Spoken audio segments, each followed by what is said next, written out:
All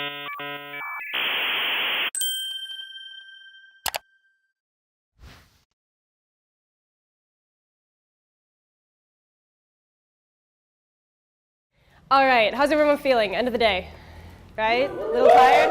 Woo! All right, I like it. Everyone stood up a little bit, gotten some water, gotten some club mate? Awesome. All right, so I'm going to chat to you about running. I'm going to wait for these people to come in the door. How's everybody doing? Round two. Welcome, guys. You've got coffee. Genius. All right, so let's talk about workshops. So I figured the best way to show you how to run an engaging workshop for beginners was to give you an engaging workshop. So this is going to be about 50% me talking, about 50% engaging workshop. So as I mentioned, if you have a laptop with you, go ahead and bring it out. We're actually going to do some interactive stuff. If you don't worry. So what do you think whenever you walk into a workshop room? All of you have just walked into a workshop room. What are you thinking about right now? Raise your hand. Finding a place to sit, all right. What the hell is this about? Perfect. What else? What else are you thinking about as you walked into this room? Am I going to understand anything? Am I going to understand anything? Are you going to understand anything? Will I ever use this? What? Will it be use this? Okay. Do I need to be here? Do I need to be here? Yes, you do. Should I borrow anything? Should you have brought anything, like a laptop? Sure. Anything else? I'm hungry. I'm hungry. Where's the pizza? Where's the pizza? It's coming. So, I mean, first thoughts whenever you walk in, who is this? I haven't introduced myself yet. Am I qualified for this? Is this valuable for me? Should I be here? Am I wasting my time? What do I do if I have questions? Can I raise my hand? Do I have to wait till the end? Are they going to run away after the workshop? What are they going to talk about? And I wonder what's for dinner. So the first thing you should do whenever you're giving a workshop is make the environment really welcoming. Make sure the people in the room know why they're in the room, they know who they're in the room with, and they know what they're going to have whenever they walk out of the room. So let's start. I'm Arielle. You can call me Ari. It is Ari, not Ari. I come from Stockholm, Sweden, where I work for Spotify as a developer advocate. And as part of my work, I give a ton of workshops on the Spotify API and on other things like front-end development.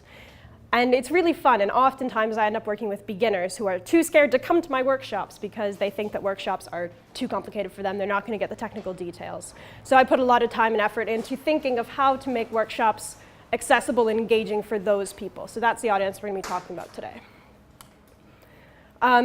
So let's make sure that you all are meant to be in the room. This workshop is for people who will facilitate workshops in the future, if you're going to give a workshop.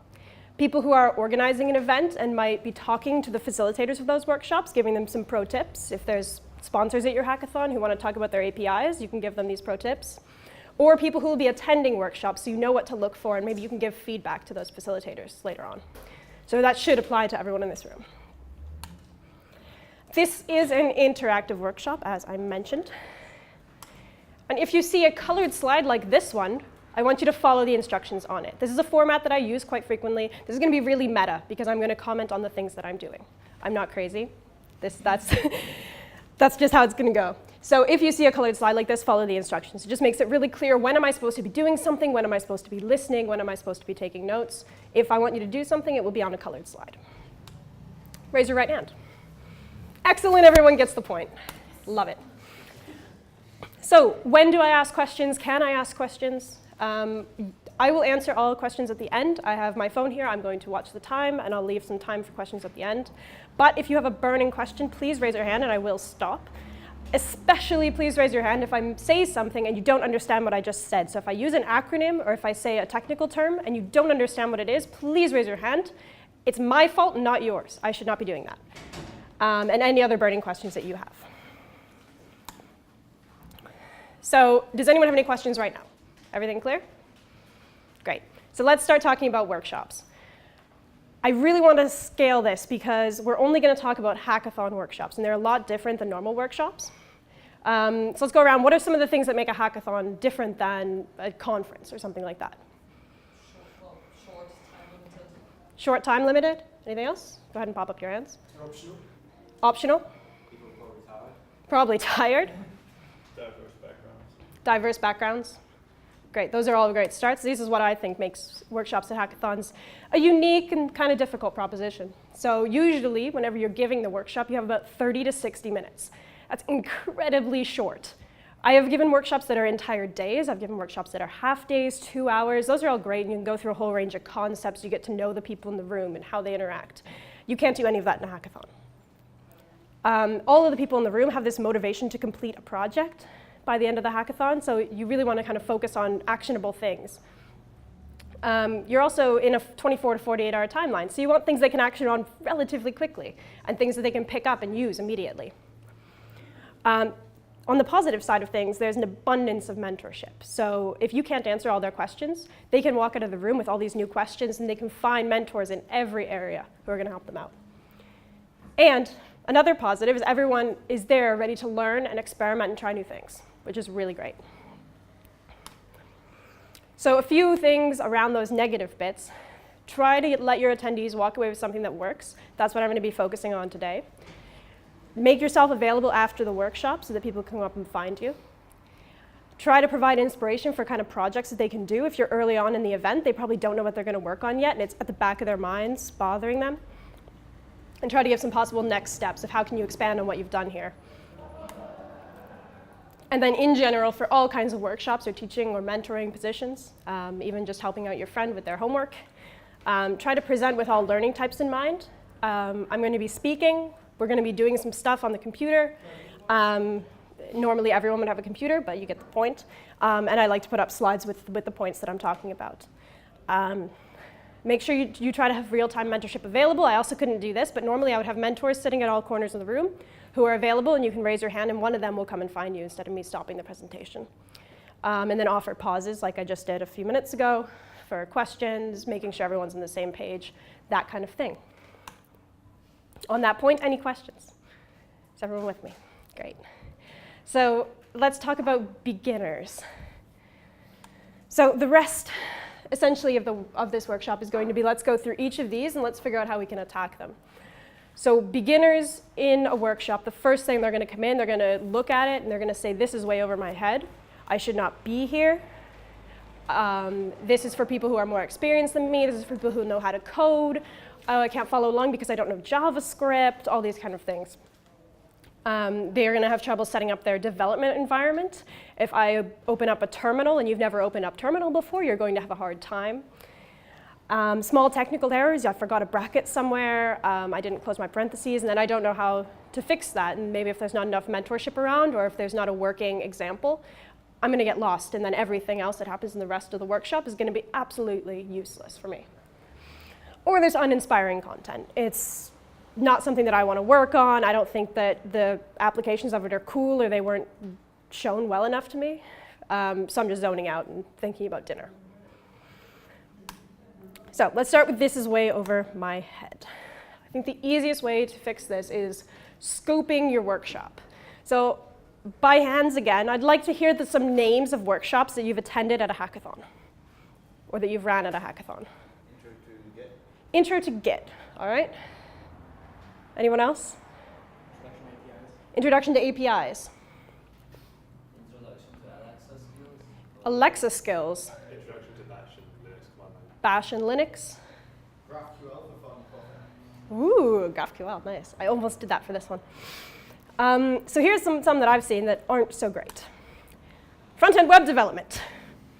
Well, I've taught a 12-week course on this, and the people came out moderately okay junior developers.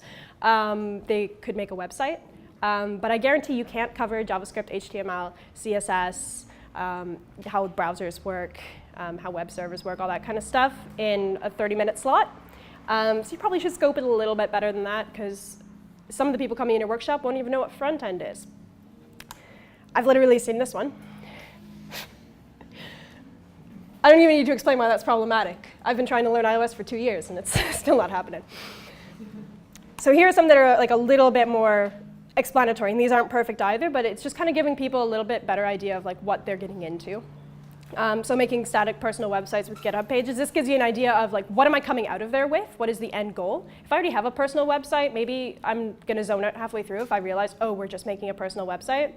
It's good to let attendees know that. learning about audio analysis with the Spotify API. Okay, cool, we're working on something specific. I know I'm working with an API. Maybe if I don't know about APIs, this isn't the best one for me.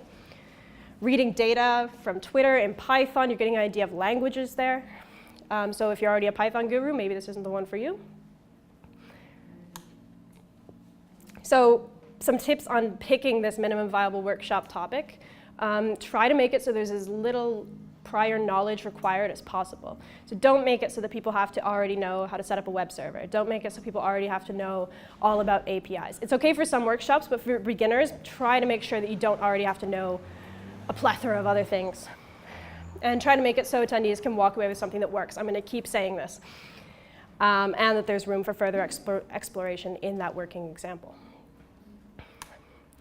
So if you have a laptop with you, go ahead and go to this URL. I'm going to go to it as well, pokieapi.co. So this is going to be the topic of my workshop, mini workshop.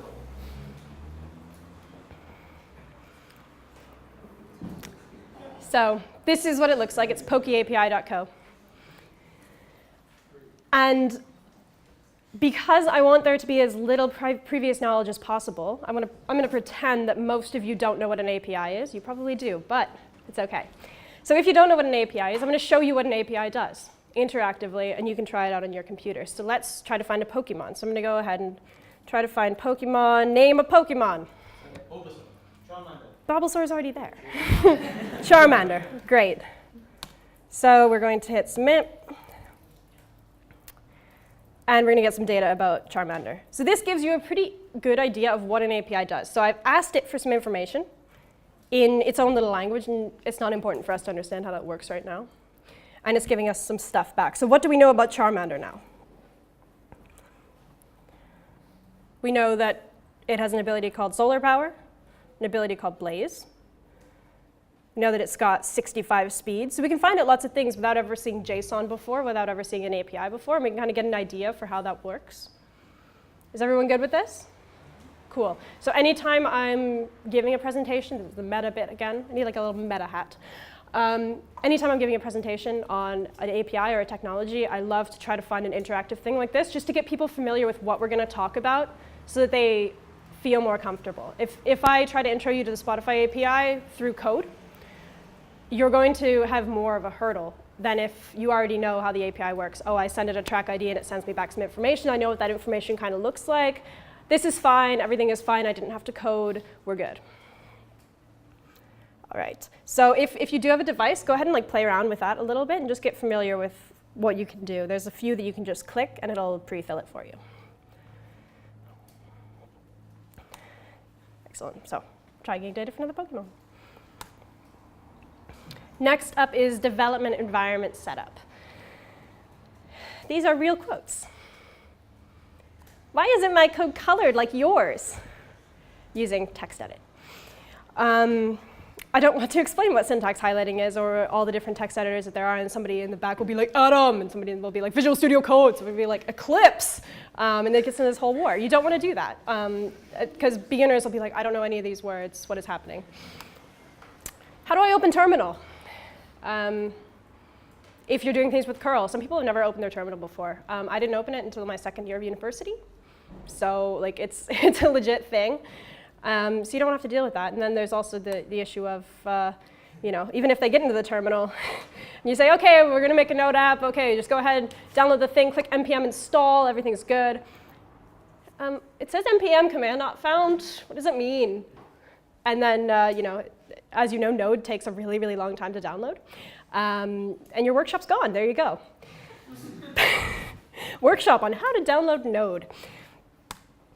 And then there's always this one. This one's fun. I actually do know how to use Windows, but a lot of people don't. And yeah, if you're using a Mac and you're starting to do things in terminal, and then you start using Git, heaven forbid, on Windows, and they've never opened command prompt before, you're going to have a really, really rough time. And you're going to make them feel more alienated than they felt before. So if possible, and I'm going to show you a few ways to do this, we can try to keep it environment agnostic. This means that if I walk into a room, it doesn't matter if I have Node installed, doesn't matter if I have Python installed, doesn't matter if I installed Node with Brew or something else, because that causes problems. It doesn't matter whether I'm on Windows, all these kind of things. So here are a few environments that are a little more friendly for this for workshops. Glitch is my current favorite flavor of this, and I'm going to be using that a little bit later on. And it's really good for front-end or Node projects. So it's really good for like, interacting with APIs. There are also a few other ones that I haven't used as fully, but Cloud9 provides a full Ubuntu environment if you're doing some more complex stuff. And you can share things. There's CodePen, there's JS Fiddle. Those are both for front-end stuff. And you can also use GitHub for this kind of sharing, though if your audience doesn't have GitHub accounts or no Git, that's probably not the best route, so I wouldn't recommend it. All right, so small technical errors. Let's go back to more fun things I've seen in my life. Oh, maybe I don't have it. OK, no, it's here. So find the error.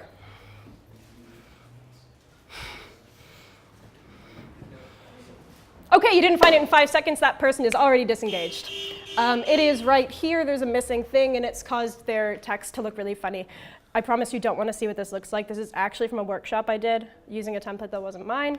It's some really ugly HTML. But yeah, so this person's code wasn't working. The mentor couldn't find the error within 3 minutes or so of sitting next to them. They got disengaged. They got frustrated. They got demotivated, and they left the room.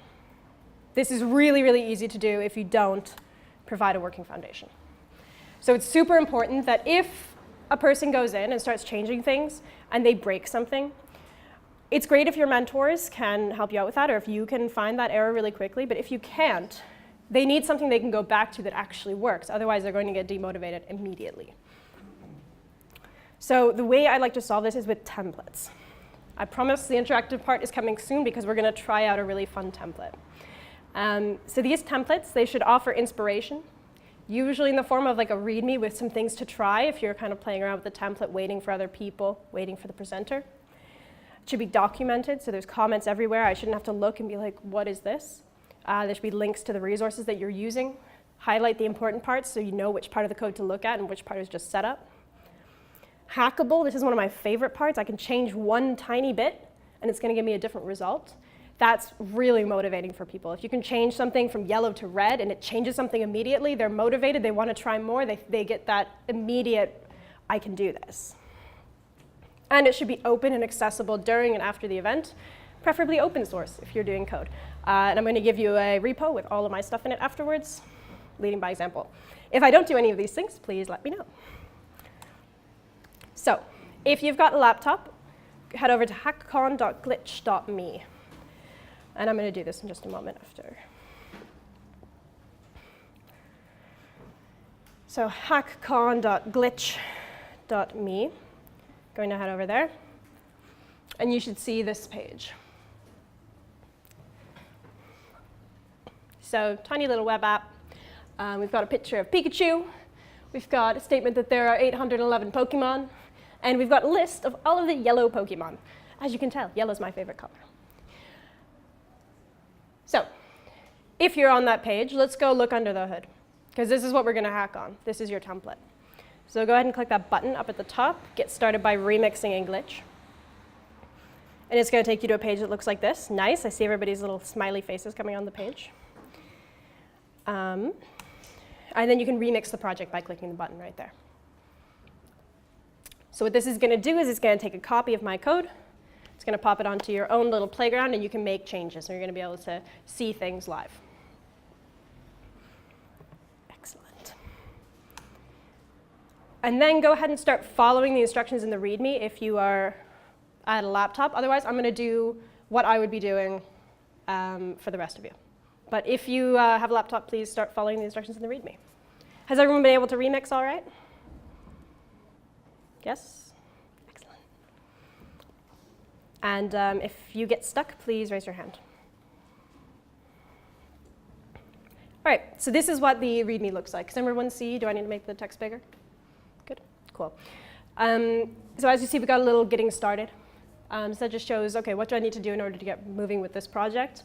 So I'm going to remix it, clicking the remix button. I'm making these steps really, really small so that they're super small wins. Okay, I clicked the button successfully. Yes, I'm still on the same page as everybody else. So we've done that. I'm not going to because, oh, actually I am. Good, let's do it. Yay! All right, 4G, let's go. There you go. Click on Show Live and verify that Pokemon data shows up. All right, great. Kind of, there we go. 2 small wins already in like 3 seconds. That's really great for a beginner. They already feel that they can like keep going. They've got that adrenaline ready to roll. And then start the challenges below. Great. So, everyone's familiar with Pokemon? Yes, no? If you're not, these are the names of 3 Pokemon. Start using those. You'll learn about Pokemon as we go. So, as I would open up this thing and have everybody start looking at it on their own machines, I'd give a little bit of an overview for those people who aren't kind of familiar with what a web app looks like. That's totally okay. You don't have to know what a web app looks like. I'm going to guide you to the first place. I'm going to say, click on server.js. And then you're going to be like, what is going on? I'm going to say, no, just scroll to this section. Great. So we've got it really clearly outlined. This is where I should be looking. And then I'm going to say, okay, let's just look at the little bits of code that are in quotes. Let's just look at the important parts. Let's look at the parts that I can change. So I'm going to tell you that maybe this isn't so important, but you should look at this, and this, and this, because those are the bits I'm going to get you to change, and that's the logical part. So if you remember whenever we were doing the interactive bit, we ask the API for something, and then it gives us something back. So that's exactly what's happening with this web page. So in this one, it's pretty obvious what it does. Get Pokemon by name. So I'm asking it for a Pokemon, and I'm asking it to do that by its name. And I'm giving it a name of Pikachu. You don't have to have looked at JavaScript before to know what this is doing. This makes sense. And then let's ignore this then thing. And I'm going to respond with data.sprites. What's that? Well, it says respond with the default image. OK. That's fine. So it gives me back an image as part of that Pokemon data.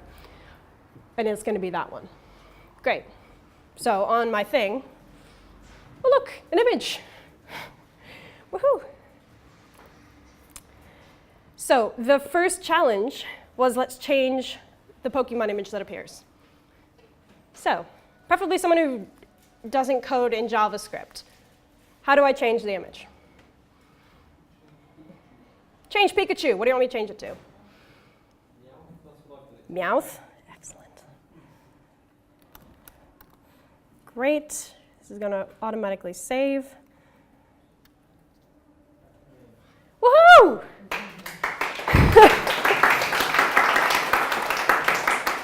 Thank you. I know I'm very good at JavaScript. But that's just it. You didn't need to know any JavaScript. And I've had beginners who have never touched code before be able to answer that question. That's the important part, and they're still engaged. So let's go back to that README. So you've finished challenge number 1. Usually my goal whenever I'm developing the challenges is to have everybody in the room be able to complete challenge number 1, even if they've had no coding experience. And then I'll go through challenge number 1 with the entire group. And we'll all get the win. Somebody will shout out which Pokemon to do or which song to search for. And then everyone has walked out and they're like, OK, I know how to change things. I know how to get stuff from an API. They might not understand how it works, but they feel good about it. And then I want maybe like 70%, 50% of the room to be able to finish the next challenge, which is just like a little bit more like what other data is there? Or what other things can I do? If I'm talking about Flexbox, instead of just changing the direction, maybe we're also changing the ordering or something. So the next one, there are many different sprites or images for each Pokemon. Display a different one. Hint, you can see the names of all the sprites here. So, someone want to help me out with this? Front shiny. Front shiny. OK. And where are we going to put it in our code? You can give me a line number. Anyone? Where it says front default. Exactly, where it says front default. Does that make sense to everyone? So we're grabbing a different sprite, so we know that there's different ones available. And before we were grabbing front default. Now we know that there's these other ones that exist. We know the names of them. We've looked at them. So we're going to go ahead and ask for a different one, which is going to be front shiny. I have no idea what shiny means in this case. That's going to refresh. And this is shiny. So you can't see it very well on here, but there's like a little purple hue around him. Great. So it changed. One that's easier to see is just back default, if we want another quick, easy win. I can't spell.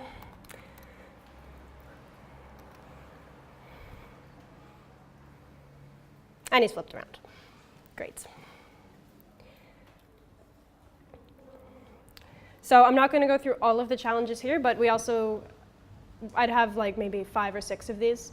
And at this point, I'd start walking around the room, right? So people can kind of go on their own now. They're talking to each other. They're like, oh, which song did you get? Which playlist did you get?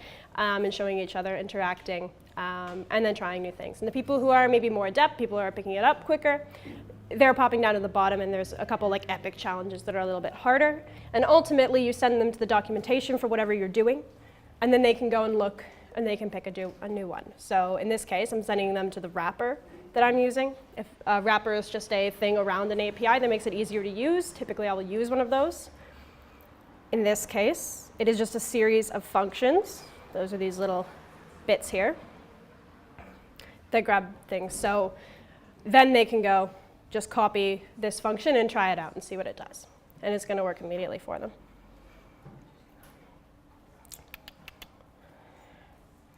I need to add no follow to those. Great. Is everyone good? Do we have any questions so far? Yeah? Looking a little tired. Yes?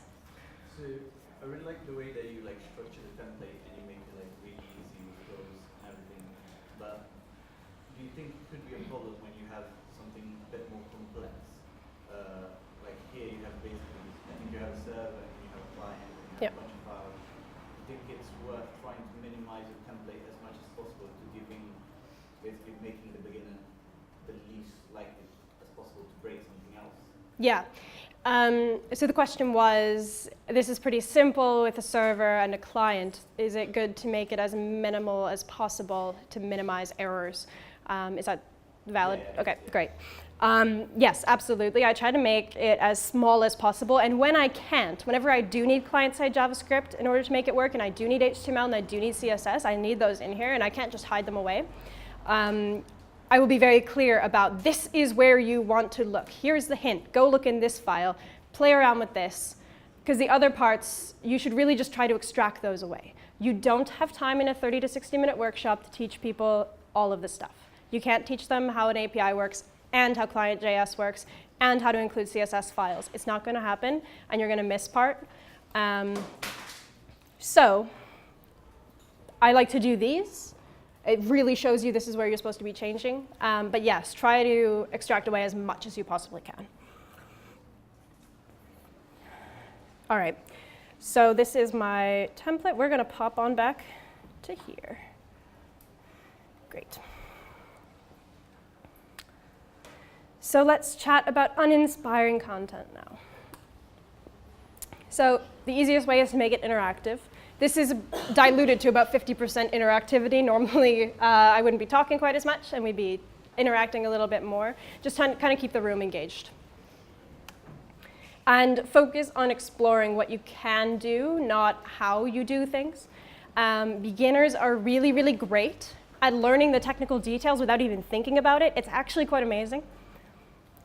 This is some Twitter screen caps from way back in 2014 at my second hackathon, where I was working with the Twitter API. I did not know what API stood for.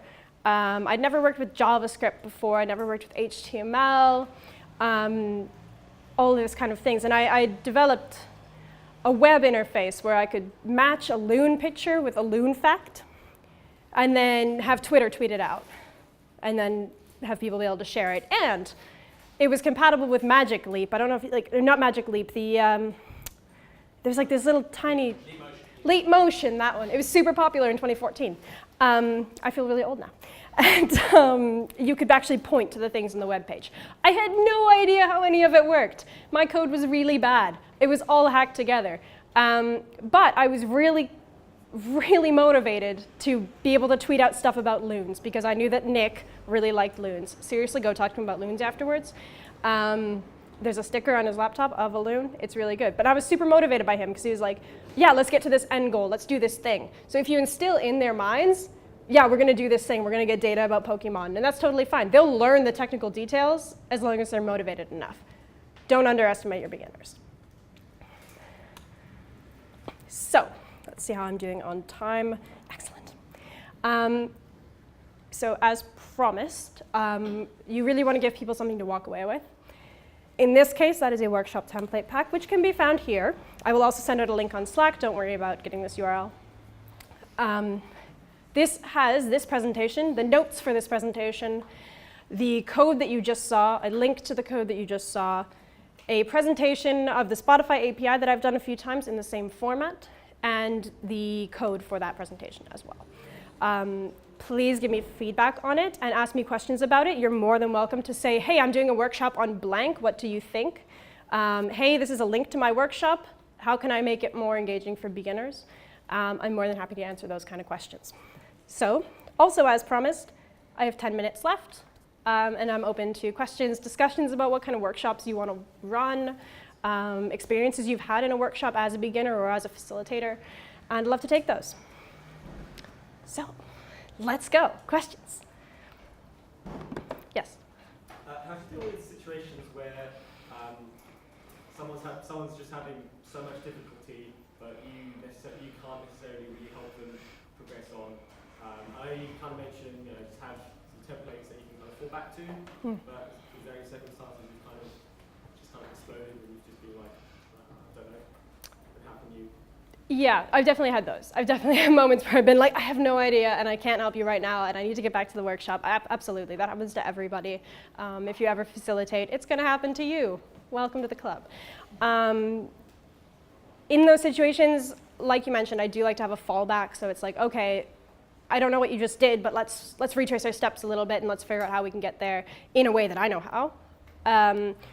Otherwise, kind of passively trying to divert them to a different goal, maybe if their goal is a little overambitious. If somebody says to me, oh, well, I want to get song data from Spotify and then I want to beat match and I want to figure out the measures and I want to do this and this and this, maybe I'll start with, let's figure out the tempo, because that's a much easier thing to grasp.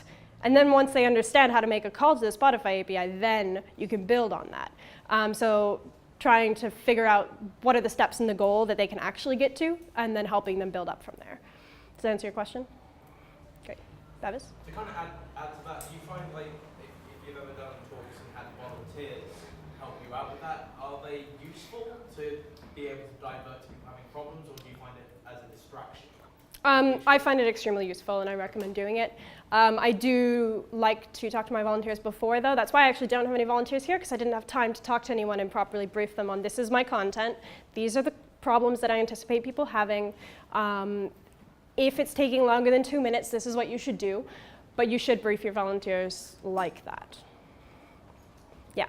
So in your earlier example where you showed the NPM command.pound thing, Yeah. If you do need to use something like that, what sort of like assumptions should you make about your audience? And if you do need to use things like that, how can you sort of account for the fact that some people might not have the prerequisites? Yeah. So if at all possible, avoid the situation. So you can do that by doing something like I've just done. That's not going to work for everything, I'll be real. But you can, however, prepare your attendees a little better. That'll maybe get like 75% of them to come with it prepared. That way the people who are actually engaged and really want to like learn the thing that you're going to teach, get the hackathon organizers to send out a list of the things you need to do in advance. Make sure that guide is really clear as well and also beginner friendly. Otherwise you're going to scare them away before they even get there.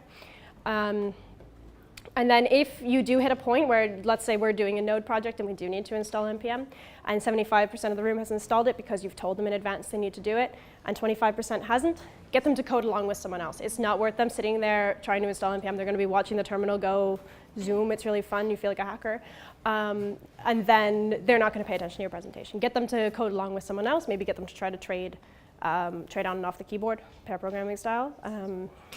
That's what I would do. Anyone else? Yeah. Something I struggle with, you might not have done it. Have you ever done a hardware workshop? Because I screw them up. Oh, yeah.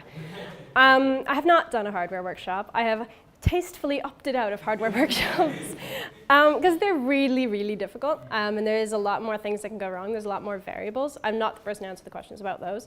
But again, it's still the same principles of that risk management. Try to minimize the things that can go wrong. If you need to initialize things, if you need to get like a basic circuit set up on them before, do that. There's loads of things you can do. Make sure all the software is pre-installed, check all of them, make sure they all have, like if you're doing something with screens, if you're doing something with mice, make sure that those are all set up in advance. It's the same kind of deal. And then with some of them, you can also do templates. I know with Raspberry Pi development, they have their own little thing. They have their own coding language, and you can do templates on that as well. Yeah, definitely. Definitely. Yeah, they're a lot harder. There was a hand on this side that I saw. Oh, you have? Cool. Ask him. How do you make your template go at a speed which will engage everyone? So there will obviously be people there who are complete beginners and people there who aren't. How do you stop one group from being bored? Yeah, totally. So that's where the kind of having multiple challenges at multiple levels. Getting everybody in on the first one, making sure everyone's on the same page, and then I stop talking and I start walking around and I start speeding up people who are going slowly, helping them out with things, and then I start giving more challenges to people who are going quickly. Usually I have a ton of really difficult things so they don't get to the end. I'm really good at that. But yeah, just try to keep a lot of stuff, but make sure that it's okay that you only finish the first 5. Like have maybe 5 challenges that you think everyone should be able to complete, and then have these super challenges. Make it seem like they're really achieving something. It makes them push harder. They're like, oh, I want to go to level 2. Yeah. I do find like keeping it not working all at the same time. So like this is not super ideal with most people not having laptops because we have to all go together. So some of you were probably like, oh yeah, I know how JavaScript works. Like, shut up. Like, I know I need to change that value. Like, this is really boring. Some of the people in the room are going to be like that. If you go step by step with them, that's why I like to step away from the laptop, let them work independently or in pairs, because it lets them go at their own pace, and you don't have to take that into consideration. Still got 5 minutes left. Anyone else? Yes? Does Glitch support importing your workshop projects from Git, or do you have to? It absolutely does. You can import and export from Git. Yeah, it's really good. Does it support other platforms and Node then? Unfortunately, not yet. I know the guy who you can bother if you have feature requests, though. So they're very active on Twitter. So just tweet at them, be like, hey, I would totally use Glitch if, yeah. Anything else? Yes.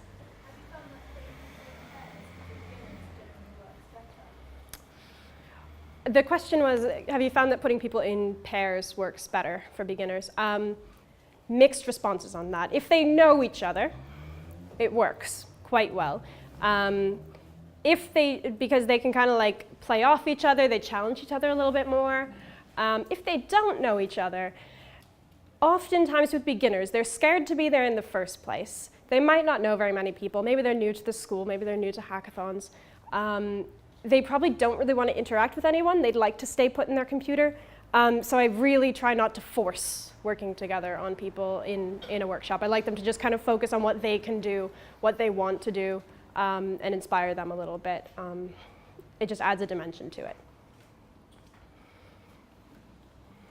I'm just going to dance until someone... Anyone else? Great. I will be around after. And I'll be here for the whole event. Please come and talk to me, and I'm happy to help you with your specific workshop case.